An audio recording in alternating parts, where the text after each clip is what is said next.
जय श्री श्याम दोस्तों, अगर हमारी वीडियो अच्छी लगी है तो अगर हमारे चैनल पर नया हो तो लाइक और सब्सक्राइब करो।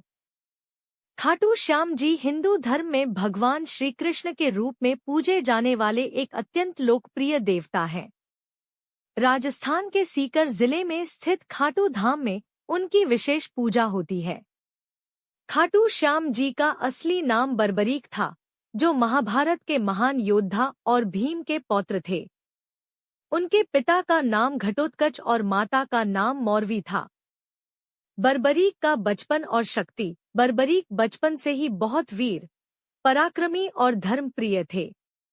उन्होंने युद्ध की शिक्षा अपनी माता और गुरुजनों से प्राप्त की। बर्बरीक ने भगवान शिव की कठोर तपस्या की, जिससे प्रसन्न होकर शिवजी ने उन्हें 3 अमोघ बाण दिए।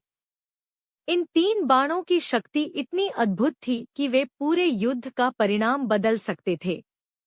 इसी कारण बर्बरीक को 3 बाणधारी भी कहा जाता है।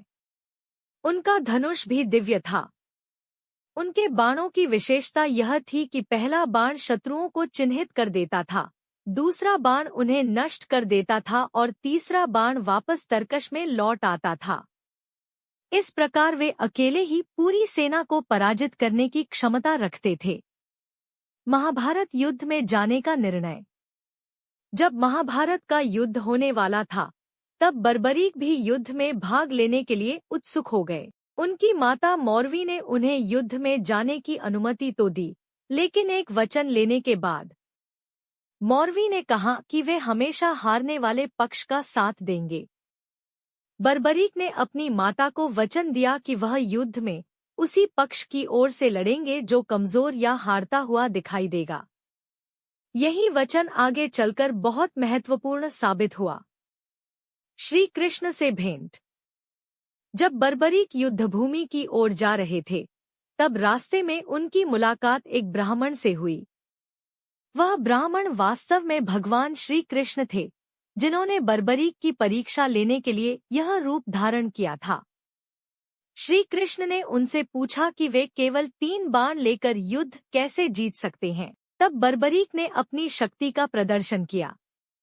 उन्होंने एक पेड़ के सभी पत्तों को अपने बाण से चिन्हित कर दिया। श्री कृष्ण ने एक पत्ता अपने पैर के नीचे छिपा लिया, लेकिन बाण उनके पैर के आसपास घूमने लगा। तब बर्बरीक ने कहा कि ब्राह्मण देवता अपना पैर हटा लें, क्योंकि नीचे भी पत्ता है जिसे बाण चिन्हित कर चुका है। यह देखकर श्री कृष्ण समझ गए कि बर्बरीक अत्यंत शक्तिशाली हैं। बर्बरीक का बलिदान। श्री कृष्ण ने बर्बरीक से पूछा कि वह युद्ध में किस पक्ष का साथ देंगे। बर्बरीक ने अपनी माता को दिया हुआ वचन बताया कि वह हारने वाले पक्ष की ओर से लड़ेंगे। तब श्री कृष्ण ने सोचा कि यदि बर्बरीक युद्ध में उतर गए तो वह बार बार हारते हुए पक्ष का साथ बदलते रहेंगे और अंत में पूरा युद्ध अकेले ही जीत जाएंगे। इससे महाभारत का उद्देश्य पूरा नहीं हो पाएगा। इसलिए श्री कृष्ण ने ब्राह्मण रूप में बर्बरीक से दान मांगा। बर्बरीक ने कहा कि वह ब्राह्मण को कुछ भी दान दे सकते हैं। तब श्री कृष्ण ने उनसे उनका सिर दान में मांग लिया। यह सुनकर बर्बरीक थोड़ी देर के लिए चकित हुए, लेकिन उन्होंने अपना वचन निभाया। उन्होंने कहा कि वह अपना सिर दान देने को तैयार हैं, लेकिन उनकी एक इच्छा है कि वह पूरा महाभारत युद्ध देखना चाहते हैं। श्री कृष्ण ने उनकी इच्छा स्वीकार कर ली। तब बर्बरीक ने अपना सिर दान कर दिया। यह उनके महान बलिदान का प्रतीक बन गया।